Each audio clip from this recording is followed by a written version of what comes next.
delighted to be here. Scott Chain 18, contributing to some of the thought leadership and delivery leadership that's happening here in Scotland. It's good to be here.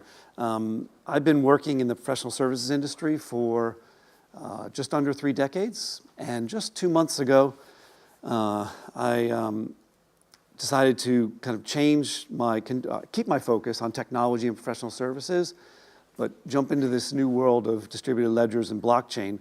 A big leap to join an emerging startup called Auditchain. And for me, it's just such a great time and unprecedented technological change to be a part of this emerging technology, hopefully for the common good, and really, frankly, learning technology faster and harder than I have even my previous 25, 30 years of working. Our Auditchain founder, Jason Myers, is here today. He's right there in the middle. We made sure and track him down after the talk to talk in more detail about some of the concepts we're going to go through here today. Quick definition, professional services. The academics would tell you that Mr. Andrew Abbott studied them most earnestly back in 1988 and defined them around these particular capabilities and characteristics. We talk about professional services, we talk about engineering, medical professions, legal firms, consultancies, and of course, auditors. The interesting one, and I think the one that's really being challenged most profoundly in this era of blockchain, is the last one, the revenue hours worked billing model, right? That's how professional services make their money. The doctor, you see them for 10 minutes, or a lawyer for 10 minutes, the invoice comes, right? But over time, with AI, machine learning, and now blockchain, that basic business model is being turned on its head.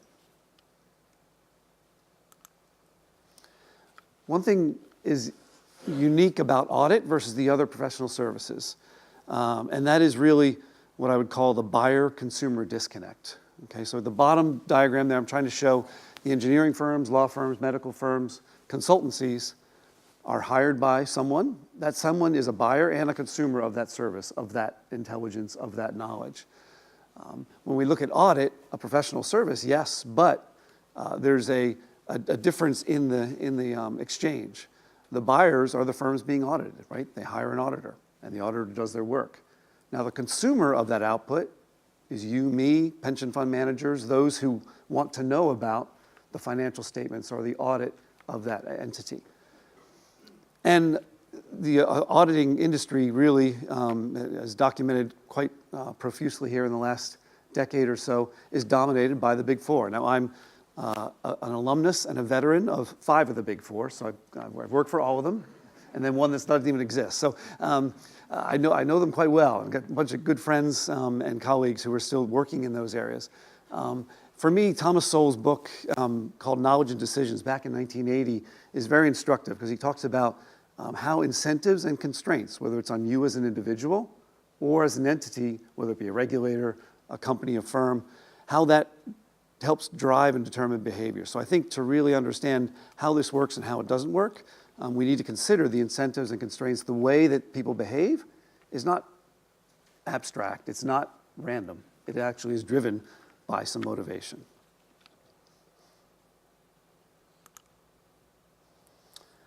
Back to the common good, right? Accurate financial statements, good auditing, it's necessary for financial markets to thrive, it's necessary for capital to be raised, it's necessary for those who have good ideas that are worth funding and worth implementing, get the means to do so, and those, frankly, that aren't, they go away. Despite the high integrity and good work of auditors, regulators, governments, and the vast majority of entities who get audited, there's some real problems, right? We've got massive fraud events, some logos there from some recent ones. The big problem for me is that who loses in a big fraud event? It's the average investor. It's those who had their life savings in XYZ, and they go away.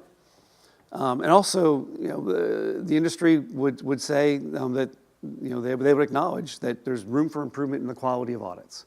Always room for improvement in most everything in life, but when your quality is in the kind of 30 to 60% level, judged by the regulators and the people who are auditing the auditors, and not going up, we have a problem. Can we fix it? Can we improve it? There's certainly already a mandate for change in the industry. It's coming from within the industry and from outside the industry. A couple books written here in the last couple months, one called The Big Four, the other, interestingly called Bean Counters. I guess that's what they called us back in the day, right? You move the beans over and you get red beans and blue beans and keep track of your debits and credits. Outside the industry, the UK regulator and in response to the Carillion disaster, right, has recently just re-asked the Competition and Markets Authority to relook at the industry and figure out how can we get this better. We've got to avoid these frauds and raise quality. And even from within the industry, just last week I was at Rutgers University where they had a continuous audit and reporting symposium. And it's the 25th time over a period of about 20 years this group has gathered to study and improve auditing and from a continuous perspective. And the dean of the school said basically accounting as we know it is becoming obsolete. That's a lifetime accountant, lifetime business person. Meet close Professor Haley, some would say the father or grandfather or great-grandfather of continuous audit, at the same conference was predicting continued, connected, digital continuous auditing. And he said basically we're going to see continuous electronic auditing become more pervasive, and the discontinuities are going to recede over time. But we're going to get better and better at doing real-time, continuous validation and accuracy and transparent auditing. All of these external parties, whether it be the government regulators or the authors of these books, have proposed some remedies to the quality issue, to the fraud issue. Let's separate audit and consulting. That way auditors aren't, they don't have to incentivize in ways that doesn't help quality audits. Let's end the oligopoly. Rather than Big Four, let's make it a Big 8 or a Big 12 or a Big 30. Not trivial, any of these, but some of the remedies that are being proposed. Maybe we should figure out how to increase the transparency, the accountability, the independence, so that behavior is higher quality and the results are better. Why don't we just make the auditing firms part of the national government? Don't make it a for-profit or private activity altogether. Just move it into the government. Or finally, some have posited that rather than have auditing, we should have financial statement insurance, right? And so you essentially hedge the risk of something not being right or something being discovered by taking out an insurance policy, so if something is discovered, people are compensated. How that kind of directly drives the quality and the accuracy, don't know. So none of these remedies really go at to which to me is the heart of the issue, which is that buyer-consumer disconnect, right? In all these cases, you've still got somebody buying the service and delivering the service, and the people who aren't involved rely on it. So maybe indeed there's a better way. Real quickly, when I talk about blockchains, I'm specifically more talking about the public, decentralized, kind of autonomous blockchains as opposed to private blockchains. Both have their place, but let me talk more about the public blockchain. The Web3 summit that I attended just a couple weeks ago, some quotes talking about the trustless infrastructure, removing intermediaries, giving users ownership of their data, some of the data privacy and accuracy topics that have already been raised. And somehow applying that to an accounting and auditing environment. There's a guy who heads AI and emerging technologies for Grant Thornton, J.T. Kosterman, at this same continuous audit symposium just last week. He quoted the Moravec's paradox, which I was not familiar with, or at least not intimately so, trying to link the state of auditing and accounting to the emerging state of the web, the blockchain, and computer and digitization. Basically, the Moravec's paradox is what people do well, machines or computers really don't do so well. And the opposite is true. What people don't do well, which is, there's a few people probably in this room who can do huge computational stuff, arithmetic in their head, but most of us can't, but computers can. And so the trick here is trying to figure out the balance of what we can exploit and use the computers for, the blockchain for, and what really needs to stay with the humans who are governing this activity.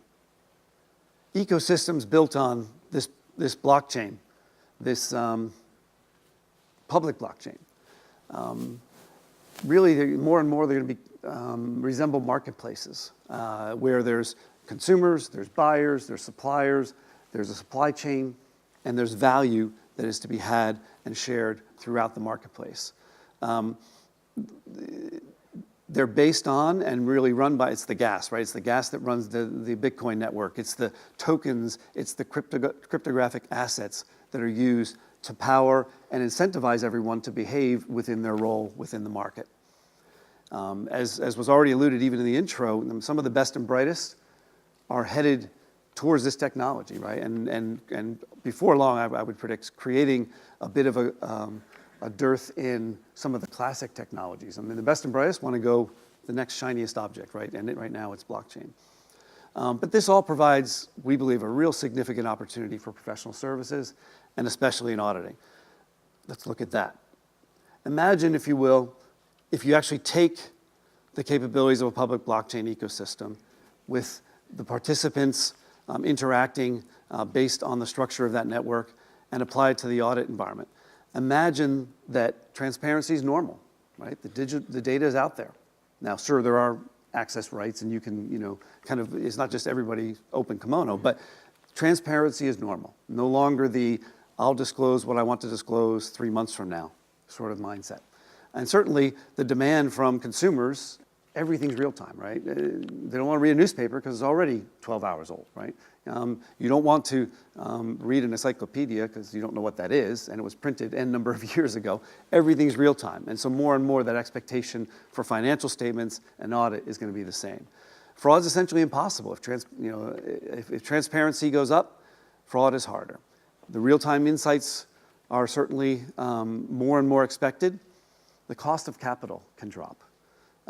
Great ideas get the capital and win in the marketplace rather than those that are kind of deemed capable by an intermediary or by somebody who has some jurisdiction over the decision.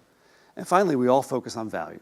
Let's focus on creating value, creating good, and being compensated well for it, not on the layers and layers of trust and compliance and kind of hindsight-based quality. At Auditchain, we're essentially building a public ecosystem to enable an era of financial reporting and audit that includes these actors. Fully integrated continuous auditing and reporting, that kind of middle web on the diagram, for both traditional and decentralized enterprises, ICOs, all the way up through, eventually, major corporates, major organizations. The service providers include ERP providers, our colleague here will present soon, in Libra and others, where they are a part of the whole ecosystem of digital financial transactions and assets. The Decarp Explorer off to the right, the kind of terminal you're looking at there, is basically where a buyer, so that's the investor, the pension fund manager, or even the M&A specialist, whoever is looking at and trying to understand the financial state of an enterprise, that's where you get access to the audit analytics, the streaming financial statements, the value that is produced and vetted within the network. The ecosystem has audit data standards embedded into it, XBRL reporting, all the sort of standards which are partly deployed or partly implemented can be much more thoroughly implemented, much more consistently implemented in the digital economy. And there's, of course, a token that kind of drives the economics and the incentives within the network. And so that those who are doing the work of the audit or the network are compensated for that work. Those who sign up for an audit pay for that. And all who consume the output pay for that output.